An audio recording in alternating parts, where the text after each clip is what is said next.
हमारी दुनिया के सबसे रोमांचक रहस्यों के केंद्र में ऐसे अनदेखे मोड़ होते हैं जो हर संभव सिद्धांत और हर संभव उत्तर को बदल देते हैं। छोटी छोटी बातें भी इतनी ताकतवर हो सकती है कि वे पूरी कहानी बदल दे या किसी परिकल्पना को गिरा दे या ऐसा उत्तर लाएं जिसमें सबूत कम हो। Number 10, Antigua. एंटीगुआ और बारबुडा कैरेबियन देश का सबसे बड़ा द्वीप है। ये इलाका सफेद रेत वाले समुद्र तटों और मनमोहक समुद्री जल के लिए मशहूर है। ये द्वीप नौकायन और जल क्रीड़ाओं के लिए एक उष्णकटिबंधीय केंद्र के रूप में काम करता है और साथ ही ये द्वीप पर होने वाली सबसे अजीब और अनसुलझी गुमशुदगियों की रहस्यमयी पृष्ठभूमि भी है जो आज भी लोगों को डराती है। पिछले 3 वर्षों के दौरान एंटीगुआ द्वीप पर कई लोग लापता हो चुके हैं। पड़ोसी द्वीपों पर जो लोग लापता होते हैं उन्हें अक्सर ढूंढ लिया जाता है। वे या तो जीवित मिलते हैं या बाद में किनारे पर आ जाते हैं। एंटीगुआ के पीड़ित गायब हो जाते हैं और किसी को नहीं पता कि उनके साथ क्या हो रहा है। निवासी पैट्रिशिया जोसेफ इसे मानसिक यातना बताती हैं।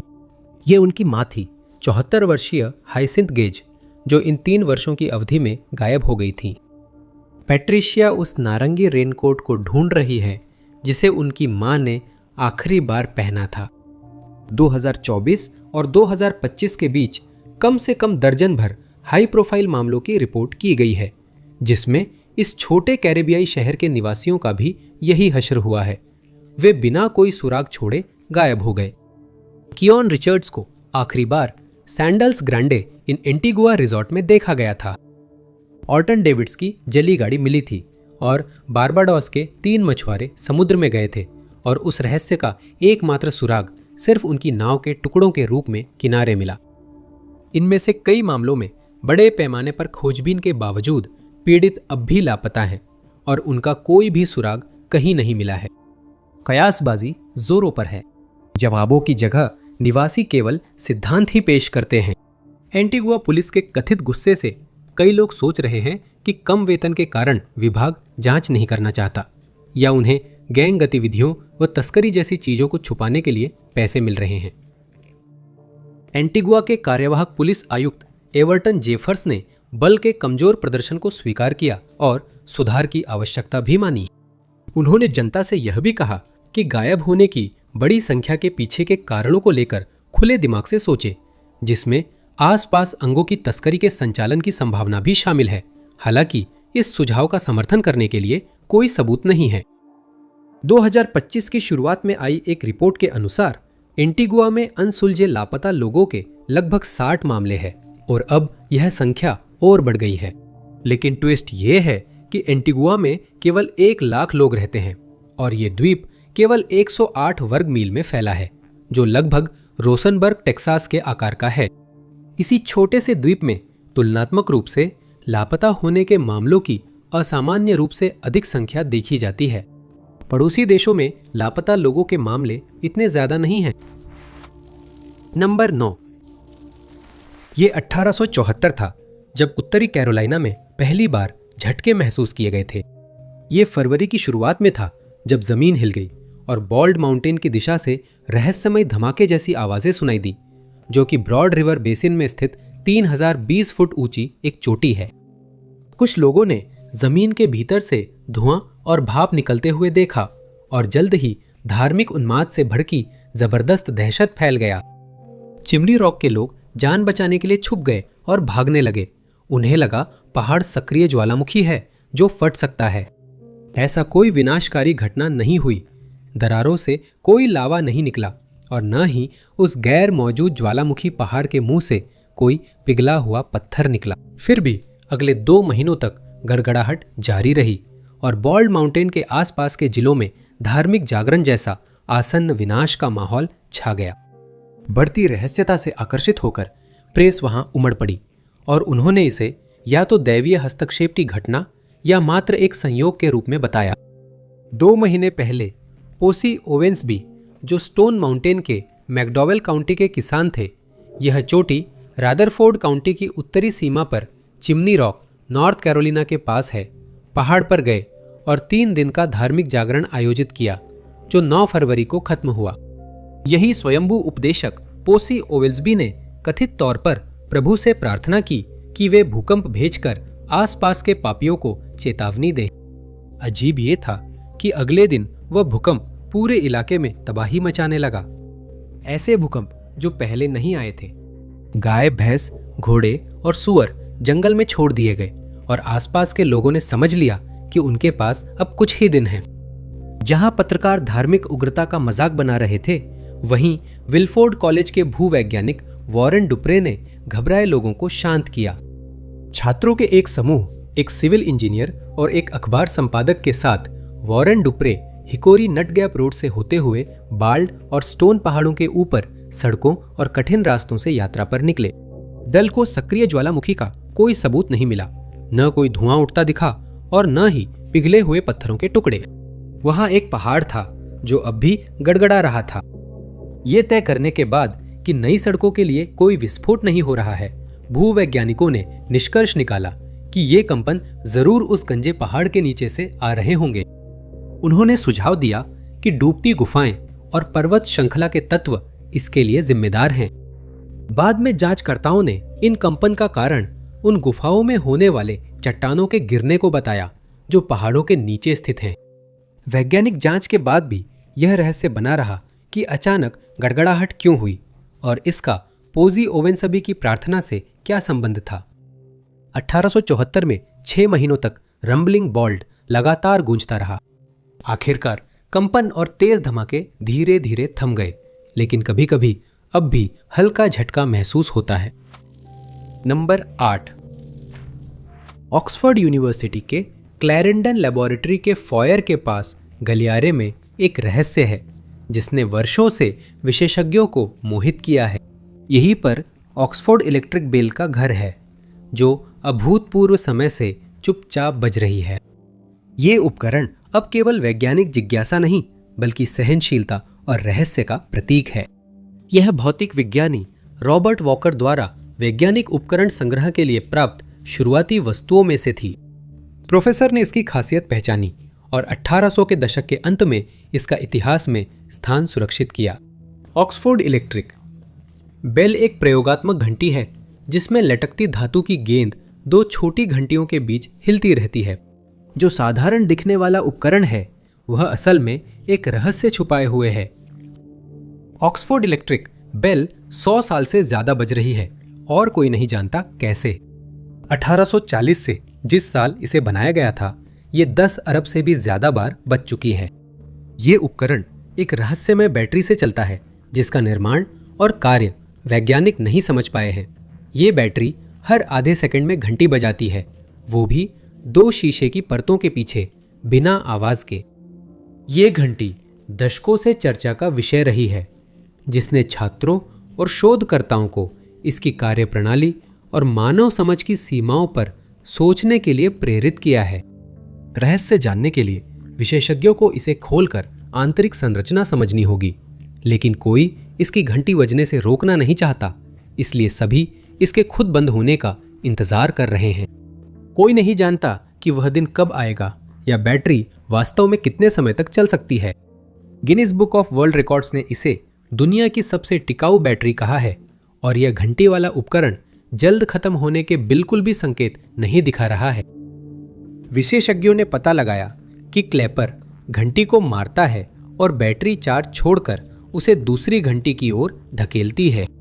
यह प्रक्रिया हर आधे सेकंड दोहराई जाती है। पिछले 186 वर्षों से ऐसा हो रहा है और बैटरी की शक्ति कभी खत्म नहीं होती। वैज्ञानिक केवल बैटरी की संरचना के बारे में संदेह और सिद्धांत ही बना पाए हैं, जिसमें एक सुझाव यह है कि यह जाम्बोनी पाइल्स जैसी हो सकती है, जो 1812 में बनाई गई एक प्रारंभिक विद्युत बैटरी थी। यह माना जाता है कि इसकी संरचना धातु की पन्नी और कागज की वैकल्पिक परतों से बनी है, जिन पर मैंगनीज डाइऑक्साइड की कोटिंग होती है और ये परतें कई हजार परतें मोटी हो सकती हैं। बैटरी को पिघले गंधक से ढका गया है, जो इंसुलेशन देता है और आंतरिक हिस्सों को वायुमंडलीय क्षति से बचाता है। विशेषज्ञ चिंतित है कि कांच का आवरण खोलने से घंटी समय से पहले खराब हो सकती है, इसलिए उन्होंने इसे वैसे ही छोड़ दिया है ताकि इसकी अवधि देखी जा सके। Number 7, city of San Francisco. उस क्रॉस कंट्री ट्रेन का नाम था जो ओकलैंड कैलिफोर्निया से शिकागो इलिनॉय तक चलती थी। यह 3 कंपनियों द्वारा संयुक्त रूप से चलाई जाती थी, जिनमें साउदर्न पैसिफिक रेल रोड शामिल थी। एसपी मेन लाइन हम्बोल्ट नदी के साथ चलती है, जिससे पैसेंजर ट्रेन बीओवे और पैलिसेड के बीच पैलिसेड कैनियन से गुजरती है। City of San Francisco steam liner जून 1936 में शुरू की गई थी और अपनी अल्ट्रा लग्जरी सुविधाओं तथा दमदार इंजन शक्ति के कारण उसने खूब ध्यान खींचा। सेवा शुरू होने के 3 साल बाद एक त्रासदी हो गई। ये 12 अगस्त 1939 की बात है, जब एड हिकॉक्स जल्दी से ट्रेन के कंट्रोल रूम में अपनी जगह लेने पहुंचे। इस यात्रा में यात्रियों को ओकलैंड ले जाया जाना था, लेकिन इसमें आधे घंटे की देरी हो गई थी। कार्लिन नेवादा स्टेशन से निकलने के बाद जो रास्ते में एक स्टॉप था, हिकॉक्स ने खोए हुए समय की भरपाई के लिए ट्रेन की गति बढ़ाने का फैसला किया। सैन फ्रांसिस्को शहर अब हार्नी से केवल 1.5 मील दूर था, जो एसपी मुख्य लाइन की रेल साइडिंग है और बीओवे व पैलिसेड के बीच है। इस बिंदु पर हिकॉक्स ने गति 90 मील प्रति घंटा कर दी, जिससे अगर कोई खतरा दिख भी जाता तब भी ट्रेन समय पर नहीं रुकती। उस शाम 9:33 बजे ट्रेन गलत तरीके से जुड़े रेल सेक्शन से टकराई। टक्कर के बाद स्टीम लाइनर तेजी से पटरी से उतरी। जब वह हम्बोल्ट नदी घाटी के चौथे पुल पर थी, धूल और धुएं का गुबार तबाही का संकेत था, लेकिन मलबे से इंजीनियर बाहर निकल आया। किसी चमत्कार से हिकॉक बच गए और वे हार्नी तक बाकी रास्ता दौड़ते हुए गए ताकि टेलीफोन तक पहुंच सके। उन्होंने आपातकालीन सेवाओं को फोन किया। बीओवे और कार्लिन स्वयंसेवक घटनास्थल की ओर दौड़े।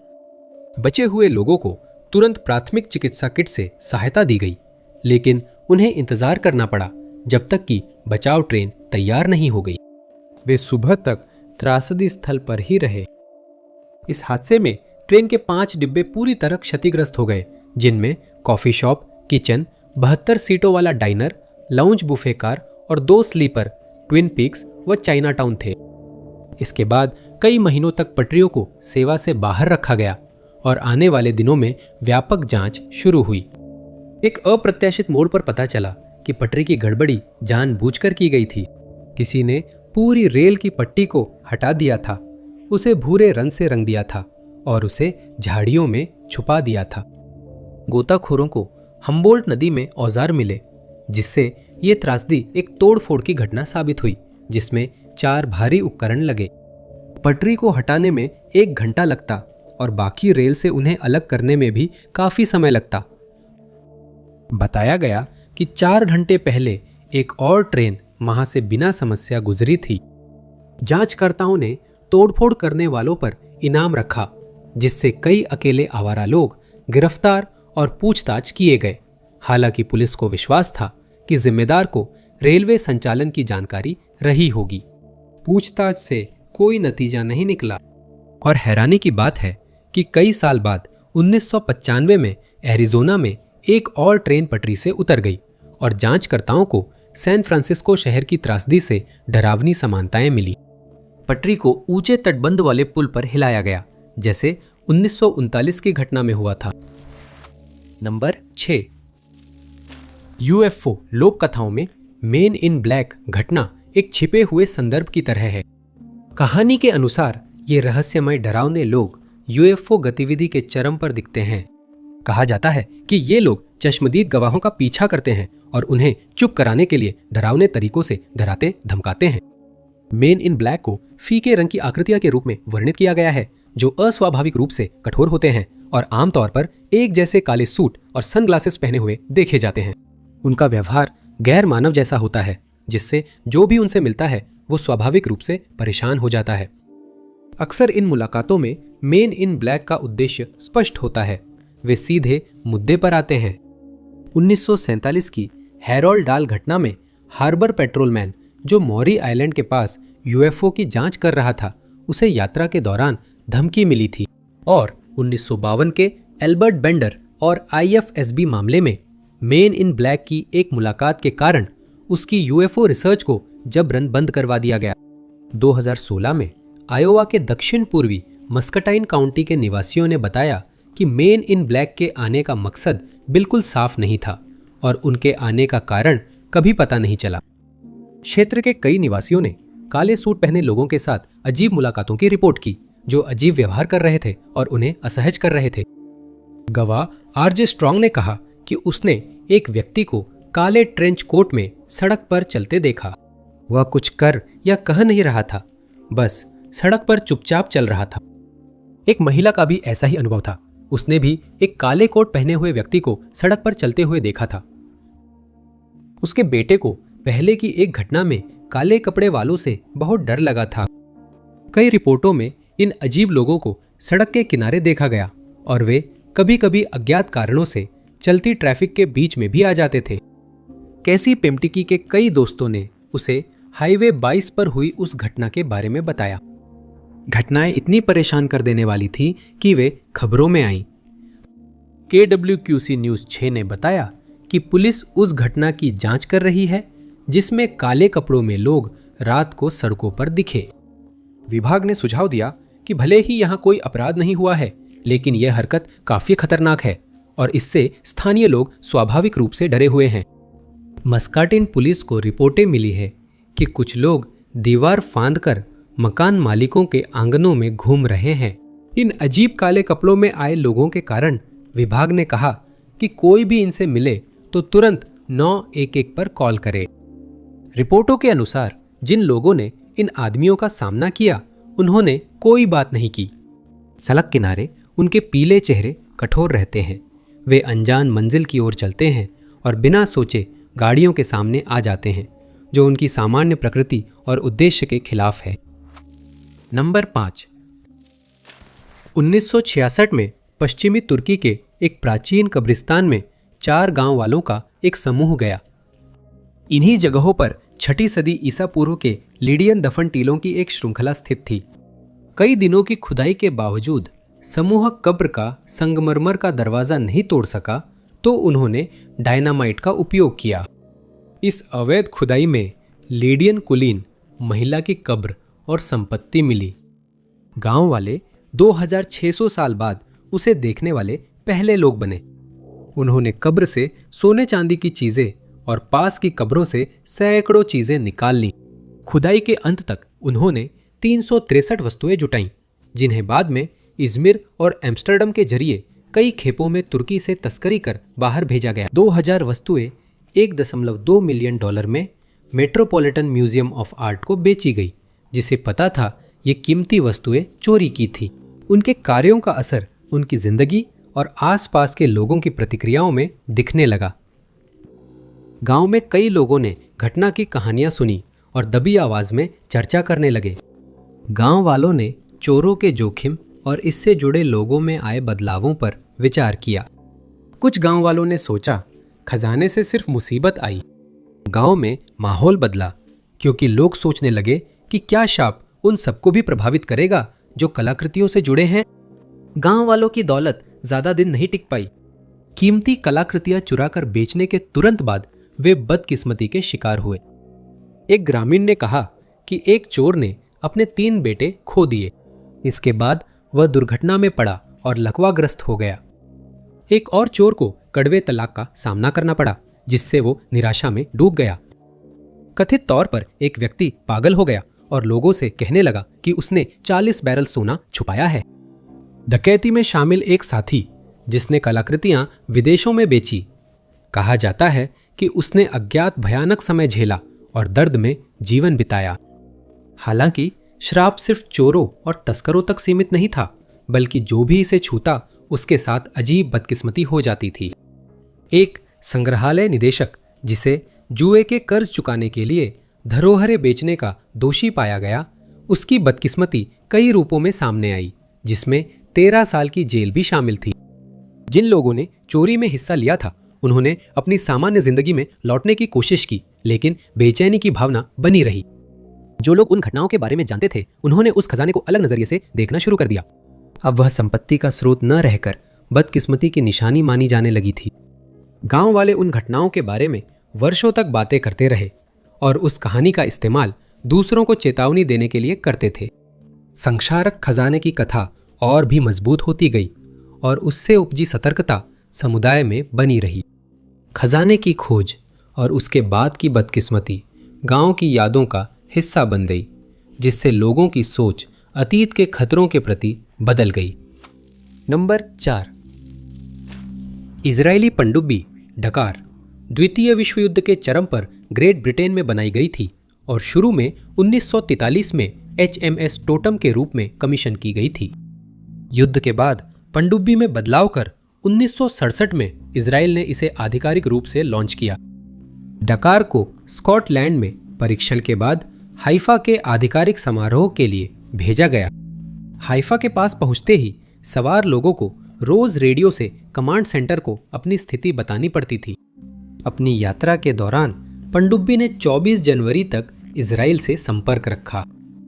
उस दिन डकार ने क्रीट द्वीप पार कर आखिरी बार अपनी स्थिति रेडियो से बताई।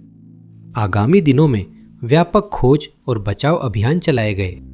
अमेरिका, तुर्की, लेबनान और ग्रीस की सेनाओं ने लापता पनडुब्बी खोजने की कोशिश की, लेकिन 5 दिन बाद हार मान ली। के 129 एक सोवियत बैलिस्टिक मिसाइल पनडुब्बी थी, जिसे 1960 में सेवा में लिया गया। इसका बंदरगाह पेट्रोपाव्लोस कामचात्स्की में था और ये सोवियत प्रशांत बेड़े में शामिल थी। इस पोत में परमाणु हथियारों वाली बैलिस्टिक मिसाइलें और टॉर्पीडो लगे थे। कैप्टन व्लादिमीर इवानोविच खाबजार की कमान में इसकी आखिरी तैनाती तीसरी ऑपरेशनल पेट्रोल त्रासदी से जुड़ी थी। 98 लोगों के साथ पनडुब्बी शांतिकालीन प्रतिरोधक गश्त पर थी, जो फरवरी अंत से मई शुरुआत तक चलनी थी। मार्च तक जहाज से संचार अचानक बंद हो गया। K-129 लापता हो गई थी, बड़े खोज प्रयासों के बाद भी नहीं मिली और आधिकारिक तौर पर खोई घोषित कर दी गई। मिनर्व फ्रांसीसी नौसेना की डेफनी क्लास की 11 डीजल इलेक्ट्रिक पनडुब्बियों में से एक थी, जिसे 1961 में लॉन्च किया गया था। मिनर्व में 12 टॉर्पीडो ट्यूब लगाए गए थे, जिनमें से 8 आगे की ओर और 4 पीछे की ओर थे। इसके चालक दल में 45 लोग शामिल थे, जिनमें 6 अधिकारी भी थे। चालक दल जहाज पर था जब वह टूलोन लौटते समय रहस्यमय ढंग से डूब गया। मिनर्वा की तलाश में कई जहाज, एक सबमर्सिबल और विमान वाहक पोत लगाए गए, पर कुछ नहीं मिला। आखिरकार तलाश बंद कर दी गई। USS स्कॉर्पियन और एक स्किपजैक क्लास परमाणु संचालित हमला पनडुब्बी, जो नई पीढ़ी की सबमर्सिबल्स का हिस्सा थी, जिन्हें पानी के नीचे अधिक गति के लिए डिजाइन किया गया था। यह तेज पनडुब्बी 6 टॉर्पीडो ट्यूबों से लैस थी और सतह व पनडुब्बी विरोधी हथियारों से सुसज्जित थी। अपनी गति और सटीकता के कारण ही USS स्कॉर्पियन को हाईटेक जासूसी मिशनों पर भेजा जाता था। इसे भूमध्य सागर से कैनरी द्वीप समूह के पास सोवियत नौसैनिक टास्क फोर्स को रोकने भेजा गया, लेकिन यह जहाज लौट नहीं सका और लापता घोषित हो गया, जिससे यह शीत युद्ध के प्रसिद्ध समुद्री रहस्यों में शामिल हो गया। इन चारों पूरी तरह से अलग अलग रहस्यों में एक बात समान है। ये चारों 1968 में 4 देशों में कुछ महीनों के अंतराल पर गायब हो गए थे। हाल के वर्षों में इन सभी पनडुब्बियों के मलबे को ढूंढ लिया गया है और ये सभी समुद्र तल पर पड़े हुए हैं। लेकिन इन आपदाओं का कारण क्या था, इसके बारे में केवल अनुमान ही लगाया जा सकता है और इस पर और भी अटकलें लगाई जाती हैं। लेकिन इन रहस्यों के साथ एक और अप्रत्याशित मोड़ आया। दिलचस्प बात यह है कि CIA ने डूबे हुए सोवियत जहाज के 129 को खोज लिया था और एक अत्यंत गोपनीय ऑपरेशन प्रोजेक्ट एरिजोना के तहत एजेंसी ने एक विशाल यांत्रिक पंजे की मदद से इसके बड़े हिस्सों को निकाल लिया। उस समय इस मिशन की लागत $800 मिलियन थी और इससे सोवियत नौसेना के कोड, क्रिप्टोग्राफी और परमाणु टॉर्पीडो के बारे में महत्वपूर्ण खुफिया जानकारी मिली। इस ऑपरेशन के परिणाम स्वरूप K-129 का केवल आधा हिस्सा ही कभी बरामद किया जा सका। इनमें एक रहस्य में CIA की भूमिका बाकी रहस्यों को लेकर और भी अटकलों के दरवाजे खोलती है। नंबर 3, पैट्रिक लीही, अमेरिकी राजनेता, 1974 में डेमोक्रेट के रूप में US सीनेट के लिए चुने गए थे।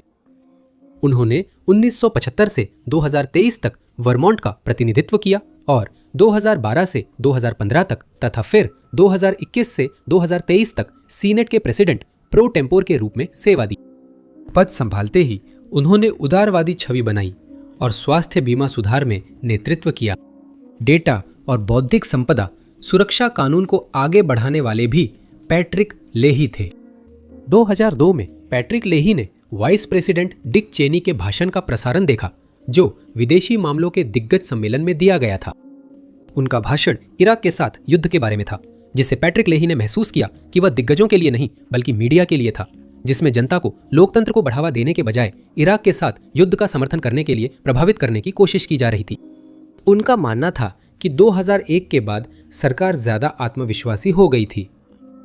सरकार बिना सोचे युद्ध की ओर बढ़ रही थी और परिणामों की परवाह नहीं कर रही थी। घटनाओं की सच्चाई और इराक पर हमले के समर्थन जुटाने के लिए अमेरिकी सरकार के अराजक अभियान को समझने के लिए लेही ने इराक और सद्दाम हुसैन से जुड़े CIA के गुप्त दस्तावेज व जांच रिपोर्टों का गहन अध्ययन किया। इन रिपोर्टों के माध्यम से उन्होंने पाया कि हुसैन सामूहिक विनाश के हथियारों में रुचि रखते थे, लेकिन यह रुचि कोई नई बात नहीं थी। वह कई सालों से इसमें रुचि रखते थे। लेही भी हुसैन के अल कायदा से संबंध पर संदेह में थे। हुसैन धर्मनिरपेक्ष तानाशाह थे, जबकि अल कायदा एक धार्मिक कट्टरपंथी समूह था जो ऐसे नेताओं का विरोध करता था। लेही ने निष्कर्ष निकाला कि इराक और अल कायदा के बीच संबंध का कोई ठोस सबूत नहीं था। उनके पास खतरे का कोई सबूत नहीं था, जैसा सरकार कह रही थी। संयोगवश और काफी रहस्यमय तरीके से अगले रविवार को लेही और उनकी पत्नी सुबह की सैर के लिए निकले थे, जब उनके पास 2 तंदुरुस्त जॉगर्स आए। सीनेटर ने उन्हें पहले ही देख लिया था और दोनों कपल का पीछा करते हुए पास आ गए। दोनों ने खुद का ठीक से परिचय नहीं दिया और इसके बजाय पूछा कि लेही को जो इंटेलिजेंस ब्रीफिंग्स मिल रही थी उनके बारे में उनकी क्या राय है। उनकी पत्नी ने महसूस किया कि यह बातचीत उनके लिए नहीं है, तो वह तुरंत चली गई। लेही ने समझाया कि अगर वह ब्रीफिंग्स में होते हैं और वे गोपनीय होती है, तो वह ना तो इसकी पुष्टि कर सकते हैं और ना ही उनके बारे में बात कर सकते हैं। दोनों जॉगर्स ने समझा, लेकिन उनसे पूछा कि क्या ब्रीफिंग देने वालों ने उन्हें फाइल 8 दिखाई थी, एक ऐसा दस्तावेज जिसके बारे में सीनेटर ने अपने जवाबों की तलाश के दौरान कभी सुना या देखा नहीं था। उन्होंने उनसे कहा कि उन्हें इसके बारे में पूछना चाहिए और हो सकता है कि उन्हें कुछ दिलचस्प मिले। ज्यादा समय नहीं बीता था कि लेही ने उस रहस्यमय फाइल 8 को देखने की व्यवस्था कर ली। एक ऐसी फाइल जो बुश प्रशासन के बारे में उन्होंने जो कुछ भी सुना था उसमें से ज्यादातर का सीधे तौर पर खंडन करती थी। ये मुख्य रूप से सामूहिक विनाश के हथियारों से संबंधित थी और प्रशासन द्वारा इराक पर आक्रमण के औचित्य के खिलाफ जाती थी। इसके बाद उन्होंने युद्ध के खिलाफ मतदान किया। लेही कभी नहीं जान पाए कि रहस्य में दौड़ने वाले कौन थे और जानना भी नहीं चाहते थे। कुछ लोग सोचते हैं कि क्या वे FBI या CIA के कुछ भटके हुए एजेंट थे जिन्होंने संयोगवश लेही से संपर्क करने का तरीका चुना, जो पहले से ही सरकार के दावों को लेकर संदेह में थे, और उन्होंने ये सब आम दौड़ने वालों के भेष में किया। ये साफ नहीं है कि उन्होंने अन्य सेनेटरों से संपर्क किया या फाइल 8 की जानकारी कैसे मिली, जबकि लेही को भी पता नहीं था। नंबर 2, 12 नवंबर 1936 को एक व्यक्ति जिसने खुद को जॉर्ज जे स्टीन बताया, विस्कॉन्सिन के रिपन में एक बैंक में गया। वह वहां $120 की बचत खाता खोलने आया था। उसने कोई सोशल सिक्योरिटी नंबर नहीं दिया और ना ही कोई घर का पता छोड़ा। उसने कैशियर को नाम बताया, रकम जमा की और चला गया। नाम सत्यापित नहीं हुआ। वही आदमी उसी नाम से मिड वेस्ट के दर्जनों अन्य बैंकों में भी नजर आया। हर बार उसने या तो बचत या ऋण के लिए एक बैंक खाता खोला। 1936 से 1952 तक उसने एक के बाद एक खाते खोले, जिनकी संख्या विस्कॉन्सिन में 5, इंडियाना में 3, मिनीसोटा में 2, आयोवा में 1 और इलिनॉय में 1 थी। 1952 में स्टीन के नाम से आखिरी खाता खोला गया। उसके बाद वो रहस्यमय आदमी कभी नहीं दिखा और उसके नाम से फिर कोई खाता नहीं खुला।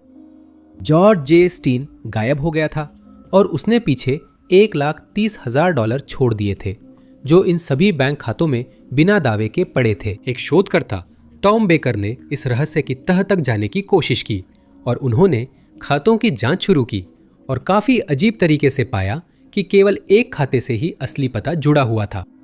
इंडियाना के खातों में से एक में पता 505 वॉशिंगटन स्ट्रीट दर्ज था। यही एक व्यवसाय था जो टोपी, दस्ताने आदि बना रहा था। कंपनी ने राल्स बार्नेट नाम के एक ऐसे सेल्समैन को रखा था जो जगह जगह जाकर सामान बेचता था और जो जॉर्ज जे स्टीन के हुलिये से मेल खाता था। बार्नेट की बिक्री की जगहें भी उन्हीं स्थानों से मेल खाती थी जहां स्टीन को देखा गया था। बेकर मानते थे कि स्टीन और बार्नेट एक ही हैं, लेकिन वह सेल्समैन क्यों गायब हुआ और पैसे क्यों छोड़ गया, यह नहीं बताया।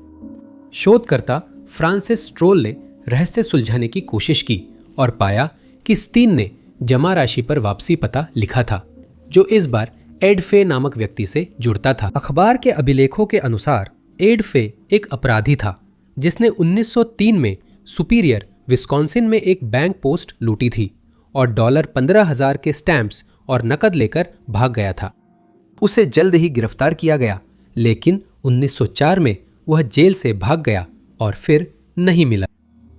स्कूल ने पता लगाया कि स्टीन और फे की उम्र समान है और उनका मानना है कि अपराधी ने अपराध छुपाने के लिए नाम बदला, जिससे वो अपनी रकम तक पहुंच सका। लेकिन इस बात की पुष्टि करने के लिए कि इनमें से कोई भी सिद्धांत सही है, बिल्कुल भी कोई और सबूत नहीं है। ऐसा लगता है कि जो भी पते दिए गए थे वे अलग अलग व्यक्तियों तक पहुंचते थे और यही स्टीन चाहता था। बैंक 1903, वह $1,30,000 आज तक बिना दावे के पड़ा है। नंबर 1, 1888 में सबसे प्रसिद्ध अनसुलझा अपराध हुआ था। उस साल अगस्त से नवंबर के बीच लंदन के व्हाइट चैपल इलाके में हत्याओं की एक लहर चल पड़ी थी। उस साल 5 हत्याएं जो सीधे एक व्यक्ति से जुड़ी थी दर्ज की गईं। हालांकि संदेह है कि वो अज्ञात हमलावर 1888 से 1892 के बीच हुई अन्य अनसुलझी वारदातों के पीछे भी था। उस हमलावर को जनता ने जैक द रिपर नाम दिया था और आज भी वो एक रहस्य बना हुआ है, क्योंकि अधिकारी और उत्साही लोग हर संभव सिद्धांत की जांच और विश्लेषण करते हैं। 1888 में संदिग्धों की सूची में शामिल होने वाला एक व्यक्ति था जिसका नाम था थॉमस हैन कटबश। उस समय वह मुख्य संदिग्ध था। वह 1866 में केनिंगटन, इंग्लैंड में पैदा हुआ था, जो व्हाइट चैपल से 3 मील दूर है। वह सम्मानित मध्यम वर्गीय परिवार से था, पर उसका बचपन खुशहाल नहीं था। जब वह अभी छोटा था, उसके पिता ने परिवार छोड़कर न्यूजीलैंड में दूसरी शादी कर ली। वह इकलौता बच्चा था। उसकी मां ने दोबारा शादी नहीं की। कहा जाता है कि उसकी मां और मौसी दोनों बहुत धार्मिक थी और उन्हें अज्ञात न्यूरोलॉजिकल विकार था। थॉमस ने शुरू से ही गंभीर व्यवहार संबंधी समस्याएं दिखाई थी और इसी वजह से उसे अपनी पहली नौकरी से निकाल दिया गया था। दूसरी नौकरी में उस पर नियोक्ता को सीढ़ियों से धक्का देने का आरोप है। इसी समय उसने चिंताजनक और दिखावटी व्यवहार शुरू किया। दिन के समय थॉमस अपने घर में खुद को अलग थलग कर लेता था और मेडिकल किताबें पढ़ने में डूब जाता था। लेकिन जब बाकी लोग सोते थे, वो व्हाइट चैपल में दीवारों पर कूदकर शांति भंग करता था। थॉमस की हालत इतनी खराब हो गई कि उसे यकीन हो गया उसका डॉक्टर उसे जहर देना चाहता है। वो उस कहानी के लिए जुनूनी था। उसने लंदन के एक प्रमुख वकील से भी अपील की, लेकिन इससे उसे लगा कि उसकी जिंदगी खत्म करने की साजिश कानून तक फैली है। 1888 में जब थॉमस 22 साल का था, वह पूरी तरह पागल हो गया था और उसका ये गिरना ठीक उसी समय हुआ जब जैक द रिपर की हत्याएं शुरू हुई थीं। अधिकारियों को उसी के बेहुदा व्यवहार से नहीं, बल्कि और कारणों से भी शक हुआ कि वह अपराधों के पीछे है। उसका शारीरिक वर्णन मामले के विवरणों से मेल खाता था, खासकर उसकी नीली आंखें और होठ। लेकिन इस सिद्धांत में खामी है कि थॉमस ही रिपर था। 1891 में उसे पिछले साल 2 हमलों का दोषी ठहराकर गिरफ्तार किया गया और मुकदमा चला। एक मेडिकल बोर्ड के फैसले के जरिए उसे इन अपराधों के लिए जिम्मेदार पाया गया, जहां डॉक्टरों ने उसे मानसिक रोगी घोषित किया। इसके बाद उसे ब्रॉडमूर अस्पताल में भर्ती किया गया, जहां वह अपनी मौत तक रहा। जिस साल उसे भर्ती किया गया, वो अंतिम रिपर हत्याकांड और थॉमस के मानसिक अस्पताल में भर्ती होने वाले हमले के बीच 2 साल का फर्क दिखाता है। 1888-1890 के बीच हिंसा कम होने से उसके रिपर होने की संभावना घटती है, पर उसे संदिग्धों से पूरी तरह बाहर नहीं किया जा सकता, खासकर जब ध्यान दें कि थॉमस स्कॉटलैंड यार्ड के सुपरिंटेंडेंट चार्ल्स हेनरी कटबुश का पोता था, जो कार्यकारी शाखा के प्रमुख थे। इससे एक संभावित पुलिस साजिश को छुपाने का रास्ता खुल गया, जिससे उसे गुमनामी मिली और उचित जांच नहीं हो पाई। पुलिस और मुख्य संदिग्ध के बीच संबंध 1894 तक उजागर नहीं हुआ था। देखने के लिए आप सभी का बहुत बहुत धन्यवाद। अगर आपको यह वीडियो पसंद आया हो तो उस लाइक बटन को जरूर दबाएं, सब्सक्राइब करें और नोटिफिकेशन बेल दबाएं ताकि नए वीडियो की जानकारी मिले। मैं टॉप 5 अननोन्स हूं। अगले वीडियो में मिलते हैं।